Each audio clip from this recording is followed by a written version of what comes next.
Obiecałem, że testy jedzonek wrócą, także widzicie, że jestem słowny. Właśnie wracają.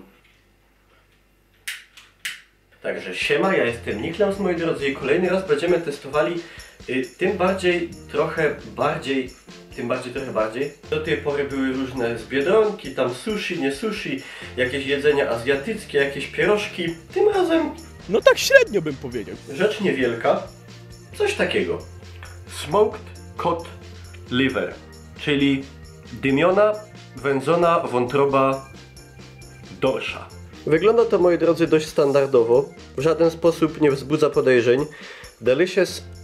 Delicious in appetizers and salads. Treat yourself. No, my to opierdzielimy po prostu tak. Tutaj widzimy bogate w kwasy omega-3, bardzo dobrze, bo mi właśnie brakuje witaminy D. W skład może nie będziemy się wczytywać, bo i tak w sumie nic nam to nie powie.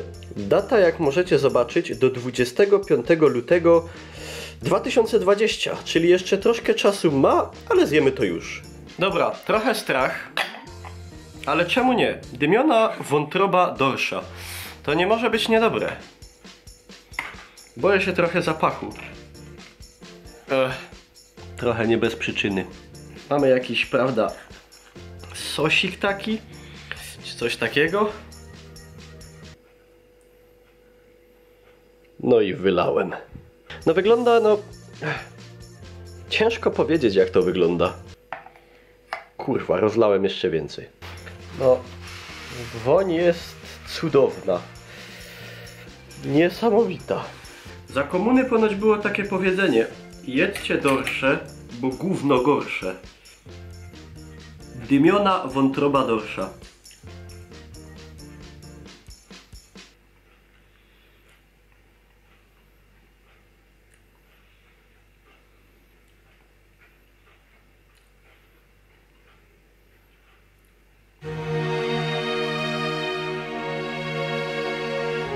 Znaczy, powiem wam tak, nie chodzi o to, że to jest jakieś niedobre bardzo, tylko nie będę tutaj cudował i żygał, jak niektórzy kulinarni specjaliści z YouTube'a, no ale muszę powiedzieć, że z tych testowanych rzeczy, które się tu pojawiły, to chyba oprócz tej ukraińskiej wysuszonej ryby to jest jedna z cięższych do spożycia rzeczy. O co chodzi? Jak to smakuje? To smakuje rybą, tak jakbyście jedli rybę jakąś w zasadzie. Nie ma jakiegoś innego dziwnego smaku, tylko że jest problem w konsystencji. Jest bardzo taka tłusta i bardzo taka śliska. Cóż, nie wiem, jak się na to zapatrują Islandczycy. No, ja nie będąc Islandczykiem muszę powiedzieć, że tak średnio bym powiedział. Znaczy, no, może po trochu bym to dojadł do końca. Jak zawsze szkoda mi, wiecie. Szczególnie, że to prosto z Islandii, drogi prezent i w ogóle.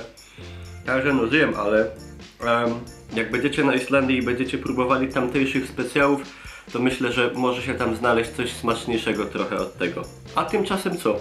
Dzięki za uwagę, zostawcie łapę za to, że przeżyłem. Pokażcie film mamie, tacie, siostrze i bratu jako przestroga przed podróżą na Islandię. Jak jeszcze nie macie, to możecie zostawić subka. Masz, poczęstuj się.